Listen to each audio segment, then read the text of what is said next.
एक वक्त की बात है। मधु अपने किचन में खाना बना रही होती है और उसका पति आकर उससे पूछता है। ये देखो मधु, मैं समोसे वाली से समोसे लाया हूँ। उसके समोसे बहुत स्वादिष्ट होते हैं।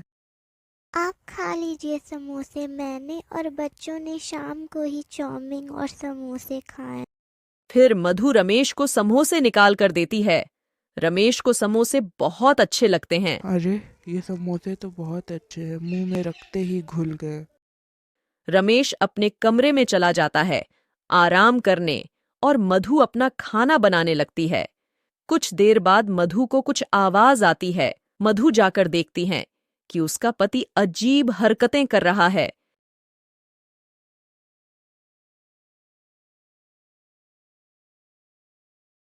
ये आप जमीन में लेटकर क्या कर रहे हैं? अपना हाथ इतना तेज तेज जमीन पर क्यों पटक रहे हैं?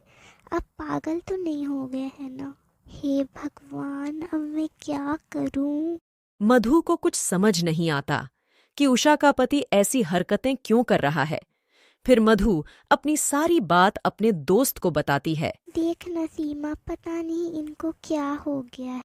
मुझे तो लगता है मधु, तुम्हारे पति ने गलती से वो चुड़ैल के समोसे खा लिए हैं। वो अपने गांव में पूनम थी ना, उसका भी पति वही चुड़ैल के समोसे खा लिया था और वो पागलों जैसी हरकतें करने लग गया था। हर दिन वो चुड़ैल अपने समोसे बेचती है और उसका समोसे खा के लोग ऐसी पागलों जैसी हरकतें करते हैं। मैं अपने पति को ठीक करने के लिए कुछ भी करने के लिए तैयार मधु हूँ। अपनी दोस्त का बात सुनकर दूसरे दिन अपने बच्चों को सुलाकर अपने पति को रूम में बंद कर कर उस समोसे वाली के पास जाती है।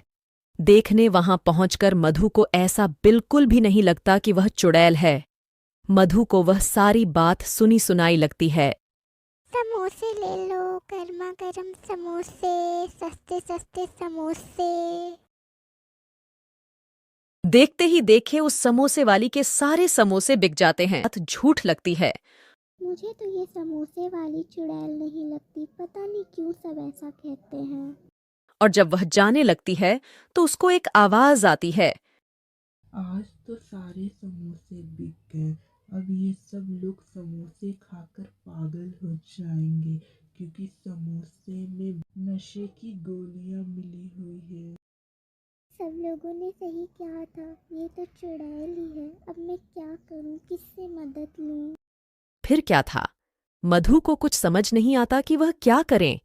फिर अपनी ही गांव में रहने वाले एक तांत्रिक के पास मधु जाती है मदद के लिए और तांत्रिक को सारी बातें बताती है। और तांत्रिक उस चुड़ैल को मारने के लिए एक तरीका बताता है जिससे चुड़ैल भी मर जाए और गांव के सारे लोग ठीक हो जाए। तांत्रिक उसको एक पोटली देता है।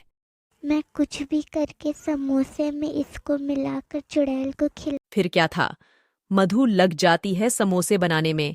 मधु बहुत सारे समोसे बनती हैं। तांत्रिक का दिया हुआ पोटली वाला समोसा वह अलग बनाती है चुड़ैल के लिए। मधु भी समोसे का ठेला लगा देती है। चुड़ैल के ठेले के बगल में मधु के ठेले के पास बहुत लोग आते हैं समोसा लेने के लिए। चुड़ैल मधु से बोलती है कि तुम्हारे समोसों में ऐसी कौन सी बात है जो सब तुम्हारे समोसे ही ले रहे हैं? मेरे समोसों को तो कोई देख भी नहीं रहा है। कैसे भी करके मधु तांत्रिक का दिया हुआ पोटली वाला समोसा चुड़ैल को खिला देती है। चुड़ैल वो समोसा खाते ही पागलों जैसी हरकतें करने लगती है और अपनी असली रूप में आ जाती है और मर जाती है। चुड़ैल के मरते ही गांव के सारे लोग ठीक हो जाते हैं।